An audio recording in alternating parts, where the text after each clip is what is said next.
Assalamualaikum warahmatullahi wabarakatuh. A'udzubillahi minasyaitonirrajim. Bismillahirrahmanirrahim.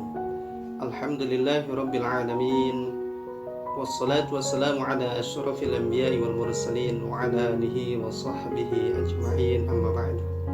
Pemirsa dimanapun Anda berada, Alhamdulillahi rabbil alamin. Pada hari ini kita memasuki puasa yang ke-17 Ramadan 1441 Hijriah. Semoga Allah Subhanahu wa taala memberikan kesehatan kepada kita semua dan memberikan keistimewaan kepada kita dalam menjalankan ibadah di bulan Ramadan ini. Sahabat Suprema Channel dimanapun Anda berada, pada kesempatan kali ini kita akan berbicara tentang Nuzulul Quran. Nuzulul Quran menurut berbagai mazhab menerangkan bahwa Al-Quran diturunkan ke Baitul Izzah secara langsung. Dari Baitul Izzah itulah Al-Quran kemudian diturunkan secara berangsur-angsur kepada Rasulullah Sallallahu Alaihi Wasallam. Nuzulul Quran yang kemudian diperingati oleh sebagian kaum muslimin mengacu kepada tanggal pertama kali Al-Quran diturunkan kepada Nabi Muhammad Sallallahu Alaihi Wasallam di Gua Hira. Sebagian besar umat Islam di Indonesia meyakini 17 Ramadan sebagai tanggal Nuzulul Quran. Lepas dari perbedaan beberapa tanggal sebenarnya, Nuzulul Quran dalam arti turunnya Al-Quran kepada Rasulullah SAW secara bertahap atau berangsur-angsur itu memiliki beberapa hikmah. Yang pertama, meneguhkan hati Rasulullah SAW dan para sahabat. Dakwah Rasulullah SAW pada era Makkiyah di Mekah penuh dengan tantangan, baik berupa celaan, cemoohan, siksaan, bahkan upaya pembunuhan. Wahyu yang turun secara bertahap dari waktu ke waktu menguatkan hati Rasulullah SAW dalam menapaki jalan yang sulit dan terjal itu. Sahabat Suprema Channel dimanapun Anda berada.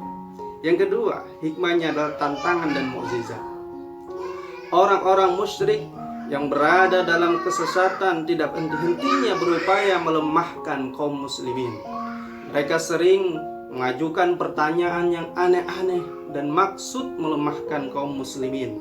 Pada saat itulah kaum muslimin ditolong oleh Allah Subhanahu wa taala dengan jawaban langsung darinya melalui wahyu yang turun. Selain itu, Al-Quran juga menantang langsung orang-orang kafir untuk membuat sesuatu yang semisal dengan Al-Quran. Ternyata walaupun Al-Quran turun berangsur-angsur, tidak seluruhnya toh mereka tidak mampu menjawab tantangan itu.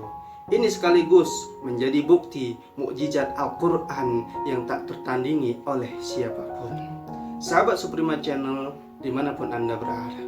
Yang ketiga, hikmahnya adalah memudahkan hafalan dan pemahamannya. Dengan turunnya Al-Quran secara berangsur-angsur, bertahap-tahap, maka para kaum muslimin menjadi lebih mudah menghafalkan dan memahaminya. Terlebih ketika ayat itu turun dengan latar belakang peristiwa tertentu atau yang diistilahkan dengan asbabun nuzul, maka semakin kuatlah pemahaman para sahabat. Sahabat Suprema Channel dimanapun Anda berada. Yang keempat adalah relevan dengan pentahapan hukum dan aplikasinya.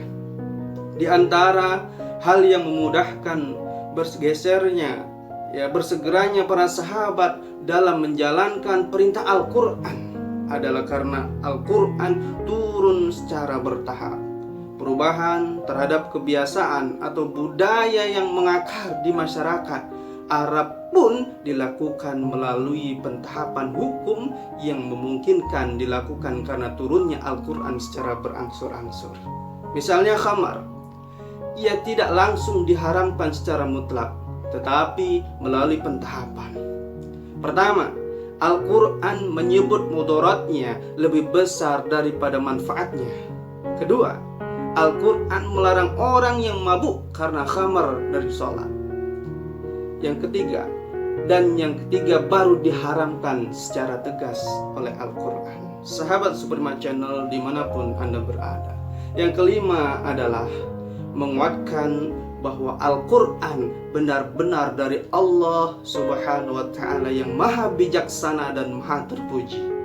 Ketika Al-Quran turun berangsur-angsur dalam kurun lebih dari 22 tahun, kemudian menjadi rangkaian yang sangat cermat dan penuh makna, indah dan fasih gaya bahasanya, terjalin antara satu ayat dengan ayat lainnya bagaikan untaian mutiara, serta ketiadaan pertentangan di dalamnya, semakin menguatkan bahwa Al-Quran benar-benar kalam ilahi, zat yang maha bijaksana lagi maha terpuji. Demikian, semoga bermanfaat. Wassalamualaikum warahmatullahi wabarakatuh.